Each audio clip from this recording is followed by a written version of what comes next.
How's it going, everybody? Welcome back to Emerald City Hockey post-game live after that 4-2 loss to the Washington Capitals.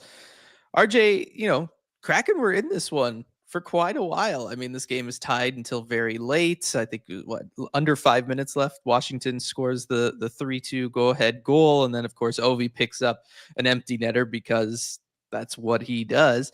But the Washington... the Seattle Kraken There you go. in this one for a long The time. Seattle Washington The Kraken. Seattle Washington, yeah. But the Kraken were in this one for a long time, and they played the Capitals tough. If we could debate maybe how much the Capitals wanted this one and how involved they were at times. I mean, it looked like the first period they were barely there, but still, credit to the Kraken. Second day, back to back, they look good. Yeah, and I think the Kraken needed to respond. Look, the Caps, they did seem like they were phoning it in for big, long stretches of this game, but you have to respond to that, take advantage of those opportunities, and I think the Kraken did for most of this one and played the Caps tough. I was kind of worried about how this game might end up, given how much better of a team Washington is near the top of the standings. And of course, the Kraken have their woes on the second half of a back-to-back, 0-9 going into this game, now 0-10. But it had the potential to be a lot uglier than it was. And you do manage to lose the game in regulation. Look, if they were going to lose it going in there late, the one thing I did not want was an OTL, because then we have to talk about a loss and you get that point in the standings. They did find a way to at least kind of help the tank, keep it close for the longest time possible, and then get out of there without the loser point. This has really been the theme of the last, week or so, and that is just you got to play competitively. You got to play good hockey at the very least, right? We can all be on board with this team losing, that this team trying to get the best draft position possible, with, the fact that there is skill imbalance on many nights for this club. As long as they're playing hard, as long as they're putting in the effort, as long as they keep the game close and competitive. And I feel like the Kraken did that today. And it seemed like that from being on Discord, looking at the early chats here. I think this is one of those games that everybody can kind of get behind, outside of maybe the odd start time, middle of the day on a Sunday. Yeah, that was rough. I don't like that. I do not like the morning and then early afternoon weekend back-to-backs. Not a fan, but you know what? If at least the Kraken are going to make them interesting to watch. Yeah, I much prefer yesterday's early morning. Still have a lot of time left in my day. This one, This just cuts right through the middle of it, doesn't it? A little bit more awkward. You know, it's not going to be awkward, RJ. That's going to be us at Queen Anne Beer Hall and Moss Bay Hall for those wonderful watch parties that we've got coming up. First one at Queen Anne Beer Hall on March 19th. Yep, I'll get this eventually. You will. March 19th for that one at Queen Anne Beer Hall, and then April 2nd at Moss Bay Hall, their second location. Really looking forward to being able to watch the games with everybody, especially if this team is able to keep up this level of effort.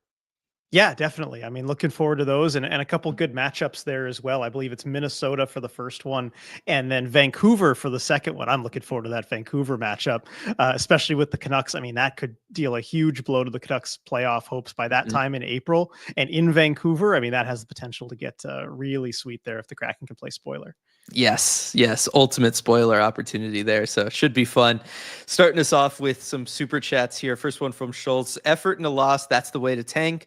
We were just talking about that, right? This is what, fans want to see effort, right? Obviously, fans also want to see wins, but if wins are going to be tough to come by in a season, everybody can understand that. They can forgive that, but you still got to have that effort. You still got to go out there and you've got to be competitive and you've got to play good hockey. And you know what? Credit to the Kraken in this one, as we've already talked about, they were able to do that in this game against Washington, come out, dominate with those early chances, get a Shane Wright goal. I thought somebody like Berkey, who we've maybe been a little bit sour on these last couple games, I thought he really showed up today. Beautiful feed over to Shane Wright on that pass. Doesn't have a lot of time to deal with that puck. The puck's unbalanced. It's bouncing all over the place. He's able to make that feed. Had a great back check in the third period there as well. I really felt like a lot of the guys that maybe we were having issues with their effort, they really turned it on for this one. And I think that's especially important on the effort front, given that I don't think we mentioned this last post game because I first saw it right after the post game ended. But Mike Benton reporting that Brandon Montour told 93.3 KJR after that Flyers game yesterday that he, Jordan Eberle, and Matty Beniers and the team conducted a meeting the evening before that game, quote, expecting more out of the group. And that's the kind of thing that, when you do have a team meeting and you do kind of try and bring that effort Mhm. together, you hope that message lasts longer than 24 hours. And I'm sorry, to be honest, I was skeptical that it would, but it did in fact last throughout at least both ends of this back to back, and I hope longer. Yeah, definitely, definitely. So we shall see how long that goes. But love that that happened, right? I mean, is this the first time that we've like ever heard of something like that happening with the Kraken? I don't Um, remember a lot of players only meetings in the past. yeah, I don't either. I mean, I think at one point last season there I was, felt and like there and was one, but And I remember us because I remember us reacting of the thinking, well, it's a little too late, guys. It yeah. was like during one of those the last 9 game losing streak or something of the season had already kind of slipped away, and maybe it is a little bit late in the season for that this year too, but at least it is happening. I mean, look, again, there is a difference between losing knowing you're not going to make the playoffs and then losing ugly and not putting in that effort, not showing up each and every night, not just, for yourself or the fans, but also for each other. And I think that that's, still a reasonable thing. And if a leadership group feels the need to do something like that and call that out, I think any time of year is okay for that. Also interesting, Brandon Montour, right? Involved in that. We'll see. Put the Couple, A on his sweater I next was gonna year. I'll say start it right now. A goes out the door at the trade deadline there, and Yanni Gord frees one up for Brandon Montour. Sure does. I mean, he would be my pick for sure. Oh, definitely. Super chat here from Kendall. Big one. Really appreciate that, Kendall. Super fun game. Very entertaining and still good for the tank. Plus an OV goal. Great all around. Monty grinning from the penalty box made my day. We were just talking about Brandon Montour. He was involved in that beautiful sight, RJ, of 5 Kraken players in the penalty box all at once, contrasted with the 5 in there for the Washington Capitals.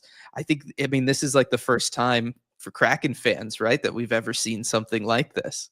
Yeah, I think this has got to be the most players in the penalty box, certainly for both teams in any Mhm. Kraken game in that team's history. So that's pretty cool to see, and it is one of those staples of hockey when you got the full on, not a full line brawl because there Yeah, it weren't any wasn't really fights to that. it, Yeah. but the roughing version of that, where all 10 guys go and get a roughing minor plus one extra to Brandon Duhaime, and I think they did call that right. I was kind of surprised because usually that all gets let go and like, all right, all of you, 2 minutes to the box, just go. Yeah. But they did kind of get him for that elbow to Ty Cartier's face while he's sitting on top of him. The camera zoomed in on the broadcast. So I was glad they called that. But yeah, I mean, the guys were having a fun time in there too. If you saw him just Mhm. barking at the Caps box, it was Hayden, it was Cartier, and more than anything, it was Brandon Montour who was standing Yep. up, leaning against the glass with a big old grin on his face. And you just love to see that.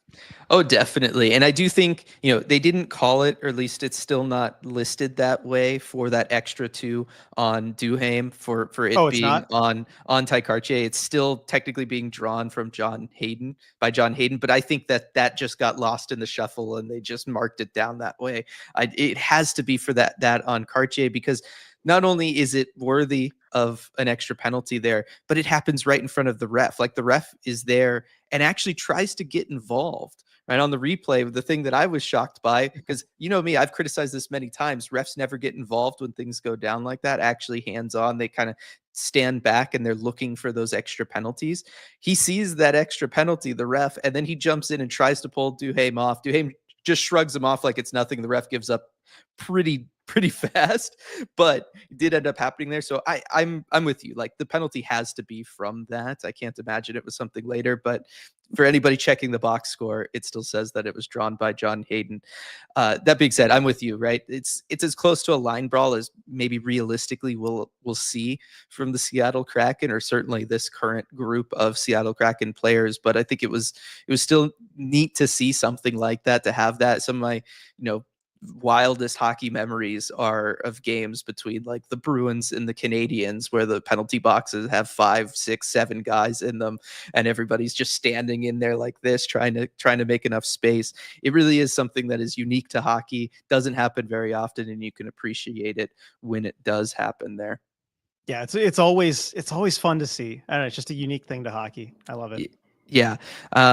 I had one more thing on it, but I don't remember off the top Oh, of my I, head. I Oh, well, I had yeah, go ahead. I had something too, and also, I mean, like the with the next super chat too from Kraken fan. Don't hate fighting, but clearing the ice was next level. yeah. Well, and we could talk about that. Yeah. So thanks for the super chat there, Kraken fan. I thought that that was actually like handled pretty well by the refs, just to take everybody like that and send them all in. Like that was the thing I was trying to remember. Beautiful way to handle that in a tie game the way it was. Just get everybody off the ice. Let's not let this escalate. You've got guys like John Hayden, you've got Duhaime, you've got Tom Wilson out there on the ice, right? Guys like Brandon Montour's not going to back down. Somebody like Josh Mahura is not going to back down, right? Involved in that with Tom Wilson that kind of kicked it all off. I thought that was a nice job by the refs. Like, hey, it's third period, it's a tie game, like let's just play hockey here. Especially since, and this is what stood out to me, and I think you texted me asking like what set that whole thing off. It wasn't anything particularly major. No, it was just Mahura and Tom Wilson getting involved in the scuffle, and I felt it really had no business turning into the 10-man No, scrum that it it didn't. did. And so if that's the case, yeah, send everybody. I mean, just why are you escalating it to something like that from a referee's perspective? Mhm. That's not something that all the players should be getting involved in. So you want to send a message there. Right. And I thought the refs did a good job there. I think from a why did it escalate to that standpoint, I think it's because the Kraken were that competitive and fired up for this game, right? I mean, we've kind of talked about that this whole post game, but I think it's because they had that effort level. It's because they had that desire to win in this one that you see something that doesn't really feel like it's all that much. And then the next thing you know, it all escalates to something like this. It's Yeah. because they were that engaged in it. And it is Tom Wilson too, and he had landed a few really hard Big hits hits. Yeah. early on in the game. I'd say hard but clean, but of course, at a certain point, you get sick of it. Yes, definitely. So, but it's that's something that people have wanted to see from the Kraken kind of throughout the last couple seasons, and this was a good example of seeing it here. Owen with the next super chat here. At least they kept it interesting. Yes, they did. Kraken, like we've been kind of talking about this whole time, right? In it till the very end there. We talk about the big fight there. We've talked about the effort levels, maybe a handful of some of the personal efforts. But again, I credited Andre Burakovsky earlier. I thought Chandler Stevenson had a pretty good game. Thought Matty Beniers had another good game. I, I just like seeing it.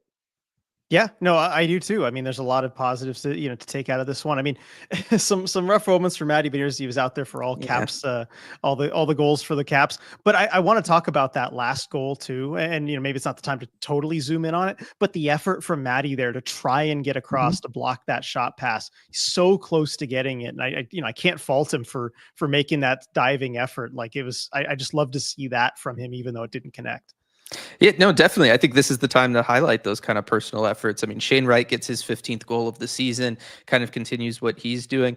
How about the captain getting his first goal after being back? That was pretty sweet. Yeah, that was great. And again, I just love that play. And hey, shout out to Chandler Stevenson. I will give credit when credit is Mhm. due. But that little fake to draw the defender in and sell the shot totally worked. I mean, everybody bid on that. And still to have the perfect feed across to Jordan Eberle, like Stevenson makes that goal possible. And then just great for Eberle. First goal back after the injury. It's a long road back from a crazy, unprecedented injury for him. That feels good. Yeah, and especially after he had that really good chance earlier on in the game, early in the first period, and wasn't able to bury it. Puck was maybe up on edge for him a little bit there, but I'm sure it felt good to get that opportunity later on and get it. European Tom checking in here. Thomas with the super chat, appreciate it. Great energy, Shane goal, 10 guys in the box, just a fun spectacle. It was a really fun game. Again, odd start time aside, although I'm sure Thomas probably appreciated that being in Yeah. Europe. But the odd time thing aside, I mean, this was one of the more enjoyable to watch Kraken games this season. Yeah, agreed with that, and especially just given the quality of the opponent too. I mean, wasn't against a team like they get the win in Philly and they look good in that, at long stretches, but it still is Philly. They're not very good, but you can't really say that about the Washington Capitals. So I'm just glad to see him do it against a good opponent. Definitely. And then Light with the super chat. Didn't watch or listen to any part of the game, but Shane got a goal and we didn't allow 99's record to be broken. Sounds like a moral victory to me. I think the effort level also kind of adds in there. It can make a little hat trick of good things for the moral victory. But yeah, Ovi, he still hasn't scored on Joey. Yeah, he got the 2 empty net goals against the Kraken this year, really feeding on those. They do contribute a goal to Ovechkin's record fund there, but it's an empty netter, which is, if he's going to score, that's the way I'd want it to happen. Dylan, and feel free to boo me, everybody, and this may be an unpopular opinion. It will be an unpopular opinion. I wouldn't have minded seeing him break the record in this game, just as a spectacle. That would have been, way more of a spectacle than anything we saw. A 10-goal game, or no, it's the Ovechkin would have tied it, The and then the Ovechkin 10th would have set the record. But I guess you don't want the Kraken on the other end of something like well, no, that because he's forever. No, that's pretty embarrassing, he actually. was 9 away from tying it. So Yeah, so it would the have been 10 goals to break it. yeah, yeah. So Well, the Ovechkin is 9 goals. oh, I thought it was 8 because his number is No, 8. it's 9. Oh, it's 9. Everyone thinks Okay. it's 8, but it's 9. Yeah, well, because it should be 8. So there you go. I mean, that would make sense, but the commercial says 9. Yes. So yeah, I thought the same thing kind of early on. I was like, worst case scenario here is that he gets like a hat trick or something.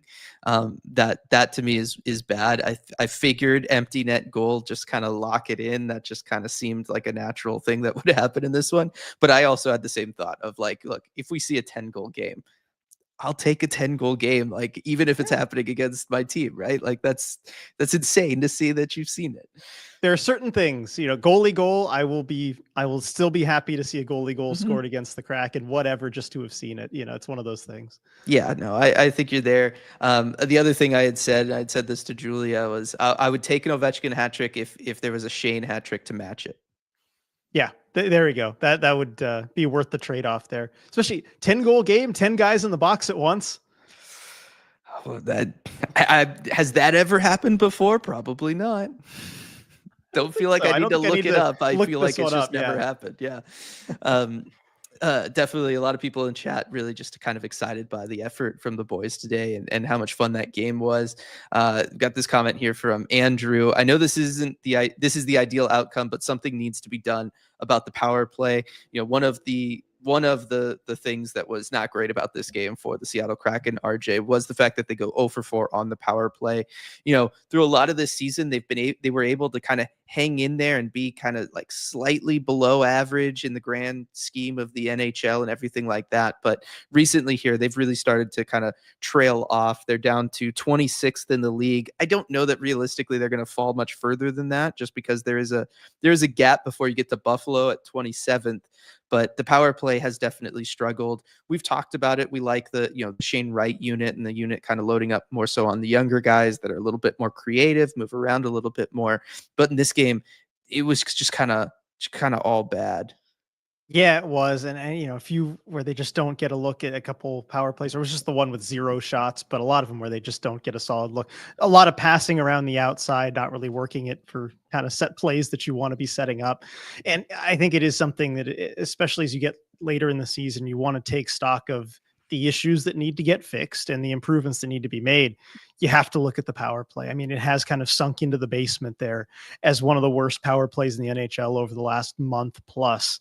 And just change needs to be made, I think, personnel wise and just strategy wise. And so that's something that, as we get to the offseason, I think there's going to be a lot of talk about. But it was a big missed opportunity at this one. You go 0 for 4 in a game that's tied for a long time. We talk about the 10 men in the box and that whole thing. You do get a power play out of it too, and that's a huge opportunity. If you score on that, you're more likely than not winning the game. And it's just another one where you lose out on points because the power play isn't working. Yeah, no, it's definitely something. We talked about it yesterday, kind of wondering, because there is essentially 2 coaches kind of running it, or co-running it, Bob Woods and Jess Campbell. I do wonder how frequent that happens in the NHL, kind of having those 2 voices there for the players. And we were wondering maybe if there was like a split in duties of each one taking a power play unit. I do wonder if the power play would maybe benefit from there just being one voice kind of in charge of it. Yeah, I tend to think that's the way you usually want to run a power play. Things designed by committee tend not to do as well. But that's just my take on it. Maybe you do want to get just kind of some more experience with that. I think that is one of the difficulties of just having a 32-year-old coach who, assistant coach, who's still kind of learning on the job. Is you want to give experience, you want to give reps directing something, you want to give some responsibility. But with that kind of comes the growing pains. But when you're in a situation where you're trying to compete for a playoff spot, so it's like, it's like if you want to play Shane 20 minutes a night, it's not always going to look great. But you're going to get those, those roadblocks. Yeah, and then on the other side with Bob Wood, somebody who does have experience running special teams at the NHL level, but not necessarily the power play. So it's kind of one of those, you might have some growing pains on both sides with both coaches that are involved there. Mason, I want so badly to believe that they could take games like this and build it into consistently doing it. Worried it may just be some GM Ron Francis false hope, though. I mean, Ron going on his little media tour here after the trade deadline. RJ, I got to think that as certain guys get maybe more involved, involved leadership wise in the team, somebody like Brandon Montour is more of a new addition this year. Post trade deadline, it kind of makes sense for guys like him who are newer to the team to maybe start stepping up, speaking out more. Guys like Matty Beniers, who gets the A this year, just as he's maturing, coming into his own, starting to speak out more. I do wonder if we start slowly kind of seeing that leadership change that maybe then does lead to more consistency with the team. Yeah, hopefully we do see that. That's another thing I'm looking for down the stretch is the Kraken have a lot of problems to fix as far as we just talked about the power play. A lot of it is just personnel. They're going to have to make some big roster moves, make some big trades. And Ron Francis, if it is him in charge, he's going to be really busy. But another thing they have to work on is just getting that consistent level of effort, actually amounting to the sum of your parts on a night in, night out basis. And that is something you can get a start on right now. You can't go and trade for a star forward tomorrow, but you can get working on the effort issue right away. And so that's something I'm just looking for down the stretch. Definitely. Chris, Caps might be my cup pick, just firing on all cylinders. I know we've both talked about, didn't feel like they necessarily gave a full 60 minutes in this one, but you know what? They are really solid right now. Like the stuff that Spencer Carberry's got them doing is it's pretty next level. The one thing that I really kind of thought was interesting was in the first period anyway, they kind of got away from this later on, but they were really transitioning between playing zone defense and man-to-man defense based on which line the Kraken had out there. And I was just like, wow, Next level. That is kind of next level from where we've been at this season. I guess that makes sense for a team that's up there at the top of the standings, though. Yeah, it's a coaching masterclass, and Spencer Carberry really is getting the most out of this roster that he possibly can. I tend to think with teams like that, usually they tend to falter in the playoffs a little bit. I think of Jim Montgomery's Bruins and some of their early exits. I feel like it might be a similar story for the Caps this year, but I'd be happy to be proven wrong. The avenue kind of exists there for them, right? They get matched up against an 8 seed. They can probably get past an 8 seed. I don't know that Carolina can do damage to them with that Metro bracket. It feels like the first round might actually be the most dangerous, just with a hungry, New York, or like Rangers or Columbus. If one of those two teams, or Ottawa, I feel like one of those teams could play them close. Carolina, I'm totally selling stock wise. I know we still need to record the Red Glare, but like after the deadline, I wouldn't surprise me if they get past Carolina or New Jersey without Jack Hughes. Right. And then, Eastern Conference Finals, you go up against maybe a Florida who gets beat up on their way out of the Atlantic Division, and then they're tired from 2 previous cup runs. Like, I can see an avenue for them to get there, even though I am with you. It feels like this is kind of Winnipeg Jetsy, where it's all going to kind of start falling apart for them once they get there. Yeah. And whichever one of them wins the President's Trophy is certainly going to lose in the first round. For sure. Lock it in. See the comments on my hair there. Yes, this is why, man, I hate having to wash my hair. It just frizzes out, and there's nothing I can do. No amount of product. That's a result of washing it. It's gonna. Yes, this is washing it. It's it's terrible. It's so wild. Lots of people happy that Joey's going to stay off of Ovi's goaltender list there. That is certainly exciting here. I'm curious to ask him when they come back kind of about what we talked about yesterday with Ovechkin's shot and kind of how tough it is for goaltenders to track, and if he maybe has some sort of secret. Not that he would, if he did, he would divulge that to us, but I am curious about that. Yeah, I'm curious too, because he was tracking those Ovechkin shots really well. I didn't. I was going to check really quick how many shots Ovechkin ended up getting in this game, but let's see. Oh wait, that's the Philly game. Why do I have that one up? 6 shots for Ovechkin, and Joey stopped, I believe, 5 because the 6th would be the empty net goal. But yeah, Joey just looks so solid and just unfazed against Ovechkin. Yep, definitely. Edward felt like this game started an hour earlier for some reason. Yeah, I don't know why that would be. Can't imagine why. Yeah. Yeah. And then Fuji was like asking for his lunch an hour early too. It's weird. It's really crazy stuff. Jeremy, at this rate, the record-breaking goal will be an empty netter. What are the odds that Ovechkin breaks it on an empty netter? Or here's the scenario: he's tied with the record. Like, does he want to break it Empty on an net empty netter? Yeah. opportunity is there. Does he take it? I think it depends on how close it is to the end of the season. I think if wonder it's like about the that last too. game of the season, absolutely You you're doing take that. You it. don't want to have it. Yeah. Yeah. But if there's 5 or 6 games left, I don't know. I think you might pass the puck. Yeah, interesting idea. We'll have to kind of watch there. And then Jason, Shane Wright ice time watch coming in at 15:10.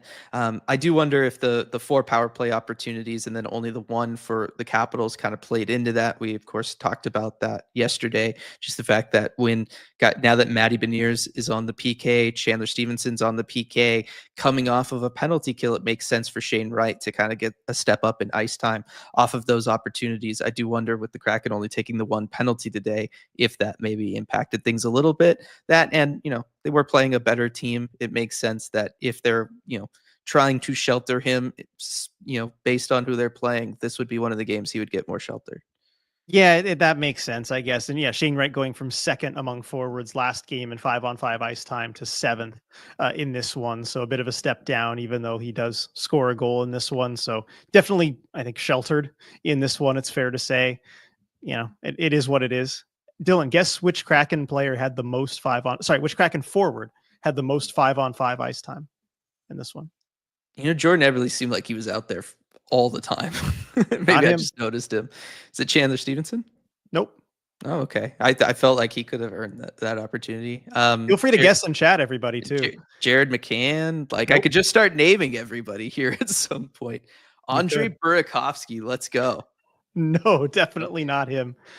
Let's see. No, Berkey was toward the bottom. All right, I was gonna say maybe I'll wait and see if somebody can get it in chat then, instead of just naming the entire forward group. I do wonder if this is the first game. No, I do wonder if this is the first game this season that this player has been the Kraken's like 5-on-5 forward ice time leader. No, it's not Matty Coco, and B, no, it is not Jaden Schwartz. You'd never guess this. We're kind of running out of forwards here. There aren't too many left. No, I'll just say it's not John Hayden. I was gonna say probably not John Hayden or Cartier. Wow. No, not Ty Cartier. Yeah. Yeah. There aren't many guys left. No, there's really not. Capo Caco. No, it is not him. Nick or B. I mean, he got 1738 of 5-on-5 ice time. This player. It has to be. Hey, Brooke got it. It is Ellie Tolvanen. Yeah. Good job. That's pretty cool. That's pretty cool. I mean, again, look, he's an effort guy. He's always going out there throwing the body around. I'm always impressed with his forechecking ability. Maybe the back checking needs work at times, but forecheck's been good. But the forecheck was a key for the Kraken, especially early on in this one. In the first period, I mean, the Caps just had no answer for the Kraken's forecheck whatsoever, and Tolvi was a big part of that. Definitely.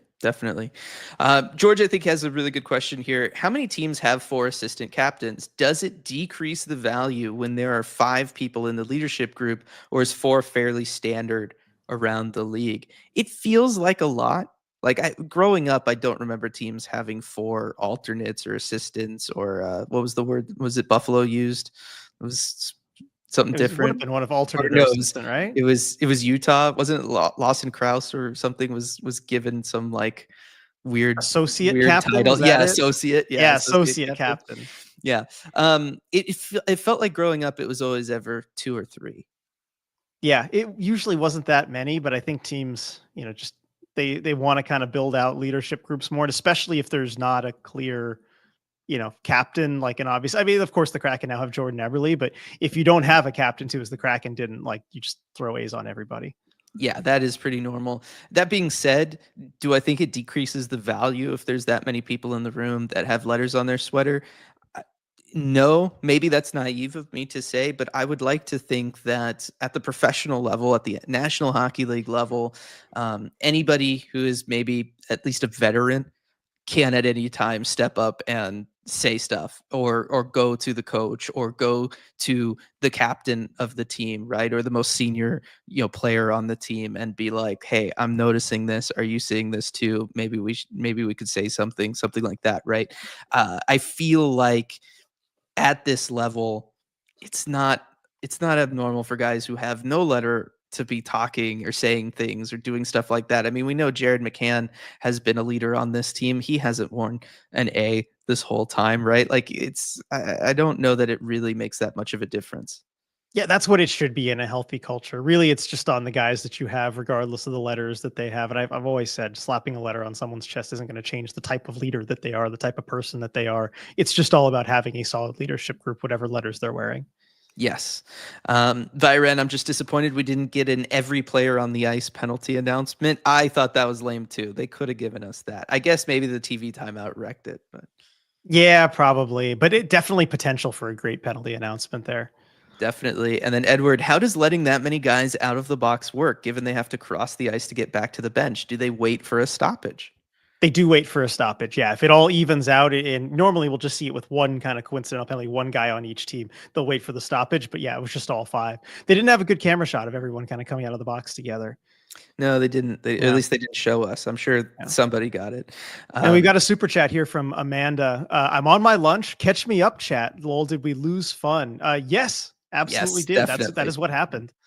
Yeah, definitely another good effort from the Kraken in this one. Go It back was and find the definitely photos fun. of 10 guys in the box at once. Yes, You'll enjoy that, Amanda. that is definitely what you need to do for sure. And appreciate the super chat. Byron, Stars, Rangers, and technically the Washington Capitals have 4 A's, and then the Flames have 5. Do the Flames have a captain right now? I don't. I can't think of anybody off the top of my head that would. Like Rasmus Anderson or something random. Oh no, it's Backlund, right? Oh, is it? Yeah, I mean, Backlund. he was there. He was the captain in waiting for like 10 Yeah, years. it's It felt Backlund. like, yeah. So we'll see. Um, Daniel bringing up Hunter Shepard. Is he still buried down in Hershey? Did they give him a shot to Sure make the is. team this year? Maybe we should pry him out of there and give him a shot at being the backup in Seattle. And Light pointing out he's a pending UFA, so you could bring him in and he wouldn't cost that much. I guess if you were going to go cheap and maybe want to build out some sort of competition for the backup spot for Joey Decord, he would be an option. Yeah, although based on the numbers that we have, he's had a rough season this year, 890 save percentage in the AHL, down from his 929 last year. So maybe not trending in the right direction for him. Yeah. We'll see. Sorry to ruin all the fun. No. I mean, no. I've never been super high on him myself. Yeah. He was playing behind a really good team in Hershey. Yeah. I was gonna say he always showed up against the Firebirds, but Olivia, what do we think is going on with the power play, especially with the changing units so often? It seems like that would make it difficult to find any consistency. I do think it makes it hard to find that consistency, but it's just like when coaches throw the lines through the line blender, right? You're just trying to. This makes it sound really bad, but you're trying to stumble upon something. Yeah, I mean, hey, look, a lot of great inventions and great things that people have found have been a result of stumbling into something, right? And that's no different with coaching or lineups or anything like that. You just see what clicks and what works. And so you do have to do that. There's an element of that, but ideally, yeah, you want guys to even have maybe like a decade of experience playing on the power play together. As I think Coach Hackstall last season pointed out, guys, some teams have that, Mm-hmm. where 3-4 of their guys on the power play have had a decade together. The Kraken don't really have that luxury, but you're searching for things that just work together. And it's especially tough when you don't have a star player to build everything around, like an Alex Ovechkin on the other side for the Caps. It really helps, I think, simplify things around it when you have a true difference maker. Right. And I think that at some point they just kind of need to pick an identity there on the power play. And I think that would help. And, I've talked about it before. First year power plays under new coaches tend to be the worst year that the power play is going to be under that coach.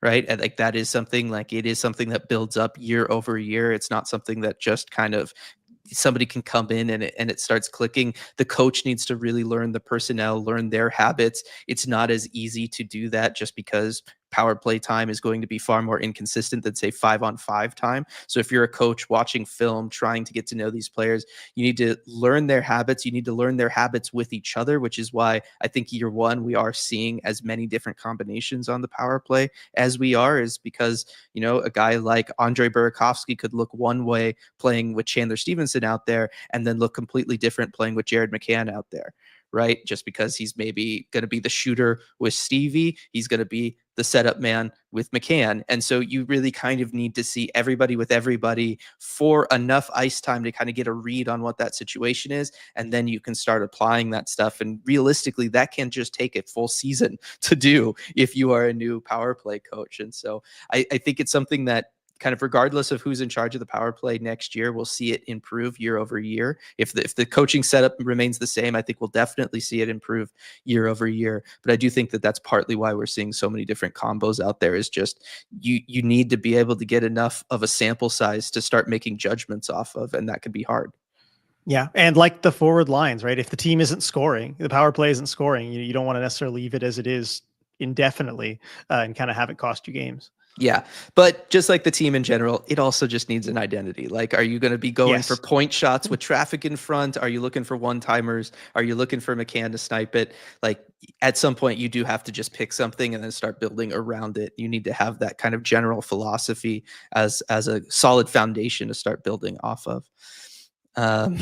So there is that. Stratic, projecting the next 5 games, where would you like to see or predict wins and losses, balancing tanking with avoiding depression? Oh man. Okay. Well, let's pull the schedule up here. I was gonna say, let me get that up real quick here. All right. Next 5 games, he said? Yes. Okay. So let's see. I guess you probably. Okay. Well, because you got to then lose at least 1 at home. I'd say just win the 3 at home, lose the 2 on the road, but that's too many wins to really balance it with the tanking. So who would you rather lose against, Montreal, Utah, or Winnipeg? Yeah, this is what it's going to be, right? Like, okay, lose to Winnipeg, close regulation. Well, I was going to say Montreal, right? First game, right? It's first game back home, Joey bobblehead game, all that kind of stuff. They're going to beat. They're Montreal. Going to win it. Like, like they're good there. Utah, just make it a fun game. Right? Like, go ahead. Like, you're probably going to lose 6 in regulation. Yeah. You probably can't keep up with Utah's scoring right now, but you know what? You could make that game look really fun, because that can be a real barn burner right there. And so I think that's the plan. Winnipeg, every time we play Winnipeg, it feels like it ends up being like 2-1 in overtime. So I guess just pencil that in like we always do. But the Kraken will find a way to lose it in overtime against Winnipeg. Yep. Chicago is Chicago. They're terrible. Although it is in Chicago, somehow Chicago always beats us in Chicago. So I guess that'll happen. And then that'll be hard to lose. Yeah. Yeah. And then Minnesota. I have to win that one, because that's the watch party at the beer. Well, I was going to say, at the very least, I want that one to be another exciting game, right? Like, you can make it like the Minnesota game we saw at Climate Pledge not that long ago. Just a great, fun, exciting game while we're all at the watch party together.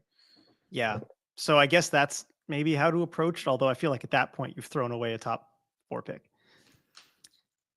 They probably are anyway, because Buffalo clearly just wants it more. Buffalo, nobody has any job security fears at all in Buffalo. I'm convinced.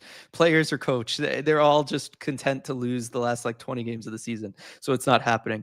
But I think that it's realistic to think that the Kraken might only pick up 3 points out of that, right? 3 to 4 points realistically out of the next 5 games. But I think what we've learned from this past week is we can avoid it getting depressed as long as the Kraken just show up and make the game close. Like, we're all down with that.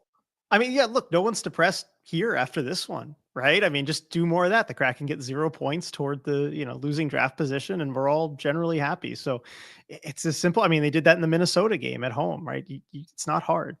Yeah, exactly. B, still haven't won the second half of a back-to-back this season. This is our new Saturday home game curse. Every year there's one. There is, and I believe it's been over a year now since they've won in the second half of a back-to-back. I got to go and look that up, but I remember it was around this time. It might have been like a year, a couple days ago or something. How many more back-to-backs they have? The 18th, 19th. Minnesota watch party game. Well, that would be the time to break the streak, right? They're so due. overdue. They're overdue. You got to show up to the Queen Anne Beer Hall, everybody, and watch it with us. That would Okay, at definitely least that be Vancouver game isn't the second half of a back-to-back. that would They have definitely two be an back-to-backs opportunity. left. Yep.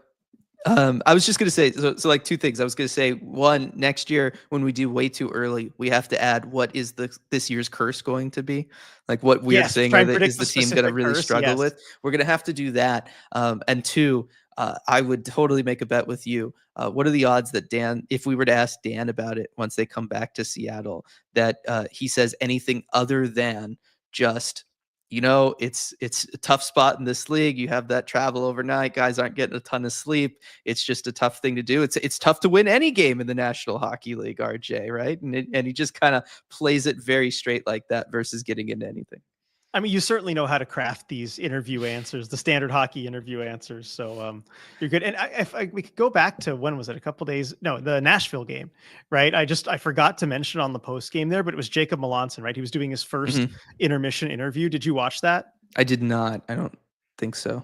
So he was talking to Piper, and she's like, what do you guys need to like improve to, to get better at like taking care of the puck and stuff? And he's like, well, there's always going to be, mistakes, when you're handling the puck. And I think you just need to, and he just kind of froze for a second. I think his Poor mind guy. just like totally happened. Like that happens to a young kid. Don't blame him at all. But I thought it was really funny because he pauses for a few seconds and he's like, just gotta, just get pucks down in deep, and skate hard, and just default it right to pucks in deep immediately and skate hard and get like move the legs or something like that. And it was just that's the training right there. That's a hockey player. Yeah, I was gonna say the hockey player lizard brain takes over, and you just say pucks in deep. That's just how you get out of any situation. Pucks in deep. Yep. That's how you get out of any of those situations. That is pretty great. I was going to say, people ask me a lot, like why I don't ask more questions. And it's generally because I know what they're going to say. Like, so unless I need the quote on the record, why ask? I shouldn't be that way, but that is often how I am. Let's see. Coco, I'm worried that Berkey will be kept past June 30th because of his play with Shane.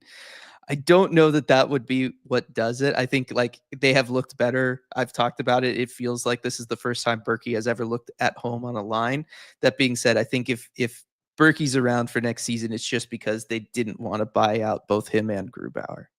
Yeah, that's what it's going to come down to, is just how they're going to make it work cap wise and what decisions they want to make there. If they feel like they need the extra cap space from a buyout. I mean, you look at the big picture with Andre Burakovsky, and I think that's what they're ultimately going to look at. And just the production isn't there. Even if you factor in the time with Shane, the production's not there. 23 points in 61 games for a guy making $5.5 million. You can't keep him around. No, you can't. Let's see. Love Tolvi, hope we keep him around for a while from Brooke. I mean, we should, right? Unless they need to clear cap space for somebody, like if they're going to be trading for a big contract, something like that.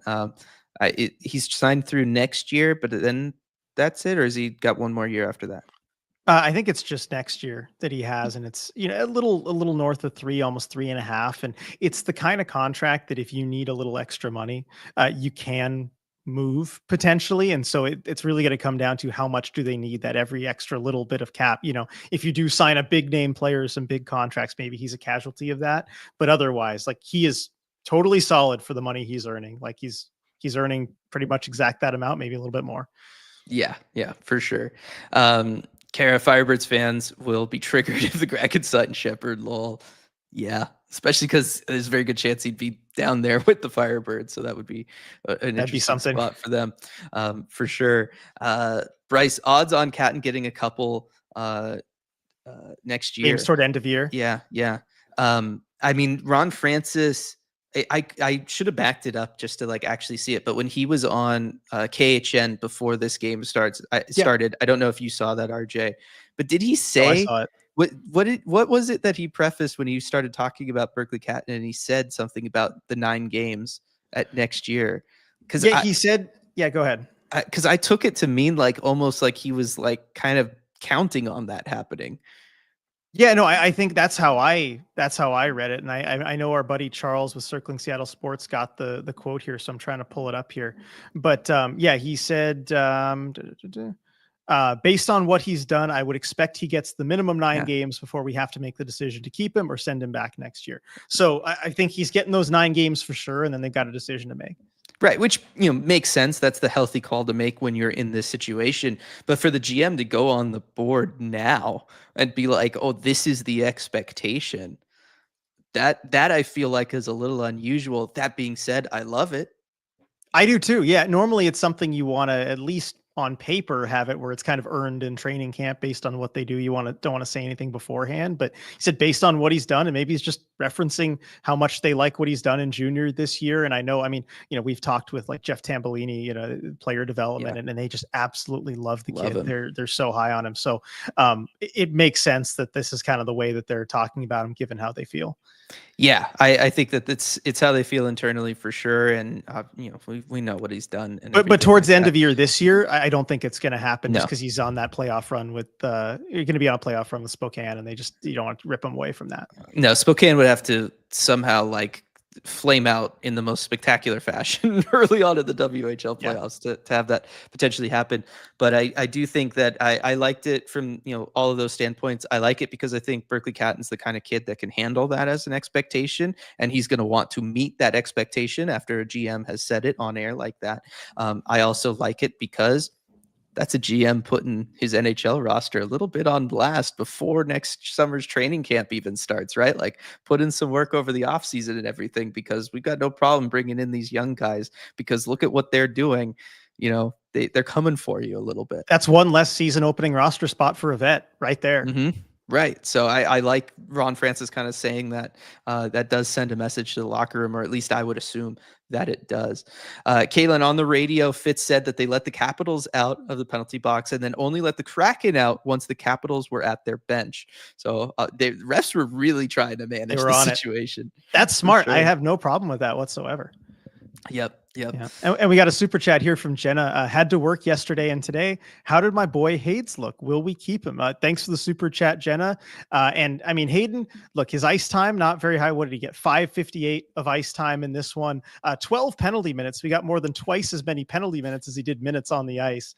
But he was in the middle of a big scrum, kind of standing up for a teammate, Josh Mahura, doing the things that you would expect from a John Hayden, and kind of playing his role. As far as will they keep him, I think he's probably up until they feel it's time for maybe a younger guy to get a look, which I know they've talked about, of course, whether it's Newman or one of those other guys coming up. Ron mentioned Newman and kind of said, like, look out in the next couple of weeks for that. He did. So that's coming. And I have to think maybe it might be at the expense of Hayden as far as the roster spot, but yeah, you never know. Yeah. Bell, I know it's an unpopular opinion, but I just worry that if they lose too much the rest of the season, what the impact will be on morale for the guys sticking around. So I'm never upset about a win. Certainly never need to be upset about a win. Like we talked about yesterday, it's fine as long as it means that the young guys are progressing. They're the ones kind of driving the bus. Like, you take that, their development more important realistically in the grand scheme of things. So definitely don't feel bad about celebrating wins if you're out there at all. I don't know that it would impact the guys that much, because I feel like, RJ, if you're a pro level player like this, just missing the playoffs is just it's missing the playoffs. Whether you miss it by a little or a lot, you hate it. Yeah, exactly. When it comes time for locker clean out day in April, and we're talking to everybody after the season's said and done, like, guys are going to be disappointed in how the season went. I think it's probably about the same amount of disappointed, regardless of what happens here, because they know that the time when it was on the line has already passed, and that's happened. They've done what they've done, and morale kind of is what it is. I mean, of course, if they lose like the last 17 or something, then yeah, that gets affected. But you sprinkle in a win every now and then, and it's fine. Definitely. Olivia, maybe it would be better for a deep dive or red glare, but I'd love to hear your two thoughts on JFresh's recent tweets about rebuilds versus retools in the NHL. That I'm very curious to go and read about. I have not seen that yet, but I think given that we very much talked about that earlier this year in relation to the Kraken, it would be interesting to kind of revisit that now later in the season, or at least maybe in the coming weeks at some point, revisit it now that it's later in the season or at the end of the season, and then do it through whatever lens JFresh has, because I'm assuming JFresh would have some sort of insights numbers wise. Yeah, and also I think a Penguins based lens, at least too, as I'm looking at kind of the second Makes tweet sense. here. But which makes sense because that's the team he kind of follows. But I'm trying to read them really quick here. But I guess the gist of it is, I think rebuilding teams are basically looking around and trying to figure out how you're supposed to do it now. Do you trade everything of value for picks? Do you keep franchise legends around for continuity of culture?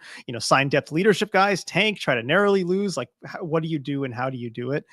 Which again is a longer conversation. I'm just kind of summarizing real quick what he's talking about, and it's a thread. But then the final one, he says, retool, rebuild, whatever term. To win in this league, you need at least 2 elite forwards and at least 1 elite defenseman. The org, I'm probably talking about Pittsburgh there, needs a plan to get them. Lottery pick, brilliant amateur scouting, shrewd trades, UFA, huge risks and uncertainty with all of them.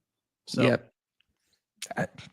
Doesn't sound and I too think that different than applies what for we've every talked about. team that Yeah. doesn't have the stars that you need. I think the Kraken are one of those. They don't have 2 elite forwards and an Mhm. elite defenseman. So Right. Yeah, no, it's true, and then you do have to just find a way to get them, and we'll see. I think that yeah, there's plenty of pitfalls to watch out for, such as starting the rebuild and getting your guy too early, like Chicago's in, to having to deal mhm. with poor Connor Bedard, who's stuck in this terrible situation. Lev Shonov got recalled today. I don't know if you saw Yeah, RJ, I but did. I did see that. I'm excited to see it. I'm intrigued to see that. That should be interesting for sure. Um, all right, RJ, we'll do like a last call here for everybody. If there's something I happen to miss while going through the comment section, feel free to put it back in. If you have any other comments or anything on this game that you want, we can do it now. We've kind of already looked at the week ahead, RJ, when we when we looked at the next 5 games and kind of how things go down. Um, it's going to be interesting to see, as we've talked about so many times this year, if the effort and that kind of play carries over from one game to another. I'm really intrigued to see if that happens carrying over from the road to a home game, Yeah, I am. because Go ahead. that's been sketchy. It has been, and I am too. Because I mean, if we get up to the 3 game mark, we're already around the longest stretch that the Kraken have given a good, consistent effort all season. Mhm. So I want to see how long they can extend that and get the buy-in from everybody. Part of me just from seeing them this year feels like it has to wear off at some point, and it's inevitable. But if they can just keep this going the longer they can, especially with a 3 game homestand coming up in front of the fans, that's just going to be really important for, I know morale was mentioned earlier for the players, but morale for the fans, that's going to be huge. You're right, and it's Montreal. Like A it's not very, going to be very a beatable world team. beater. You should have no issues beating them. I mean, the only other game you played against them earlier this season, you won 8-2. Yeah. They were an absolute wreck of a team. They've gotten better, but not a ton better. No, no, they haven't. And so it's one of those that if the Kraken can put forward that effort, I would expect them to do well in that game, right? And that's just what people want to see. And it's certainly what you want to see in the limited home games that remain this season. It's what you want to see on Joey Bobblehead night. We haven't talked a ton about him in this one other than just to say Ovechkin still can't score on him, RJ. But it was another game in which Kraken, yes, they had the effort and all of that kind of stuff, but Joey making the huge saves and keeping the team in it. Yeah, that's huge. I mean, Joey again, doing what he can. Dylan, I felt so bad for him on the second Caps goal, that Strome one through like 5 different guys of traffic hitting the top quarter. Like, what was that? I can't believe that puck got through. That one was tough. I really, on 2 of the goals, right, scored against him, it was just insane traffic. Yeah. Like he just had no chance at him. He was having to fight through that just all game. But again, solid effort from Joey. And I still think against Montreal, they're going to need him because Montreal is going to get their chances. They kind of play Mhm. run and gun. It's going to be high event. And so they'll need him. I imagine he'll have to get the start on his bobblehead night. They wouldn't dare. Yes, and one thing more on the bobblehead during that pregame show on Kraken Hockey Network, Alison Lucan mentioned that in some bobbleheads there would be a surprise. So Oh, I don't know what that means, but that's intriguing. I'm also intrigued to see if we get any more of the code on the bottom that's been kind of building out over all of the bobblehead nights this year. We have date and time. That was completed. The time was completed with Grubauer. I'm wondering if there will be a final kind of hint there, or if maybe it relates to some of them having something in it.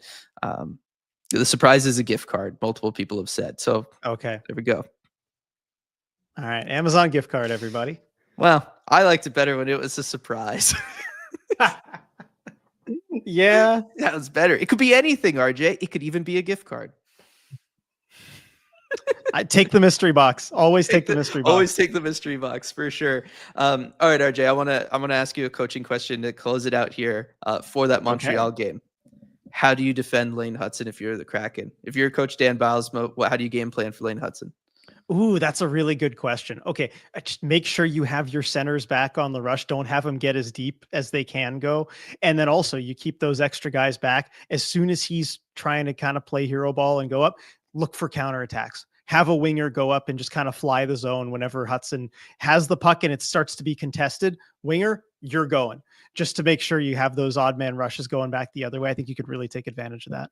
Yeah, I love that. Just, be kind of solid through the neutral zone if you can. Defend your blue line, right? Yeah. All that kind of stuff. Play the body on him. If he's going to be I know he's going to try and rushes, shimmy around you and everything, but just get some contact on him. He's not very big. I was just going to say, when you don't have the forward line matchup that you want kind of out there, if you say got the fourth line, it seems like a good job for a Ty Cartier or a Mikey Asamot, right? Just to kind of go out there and they can sort of keep up with him from a speed perspective. They're not slouches when in the skating department.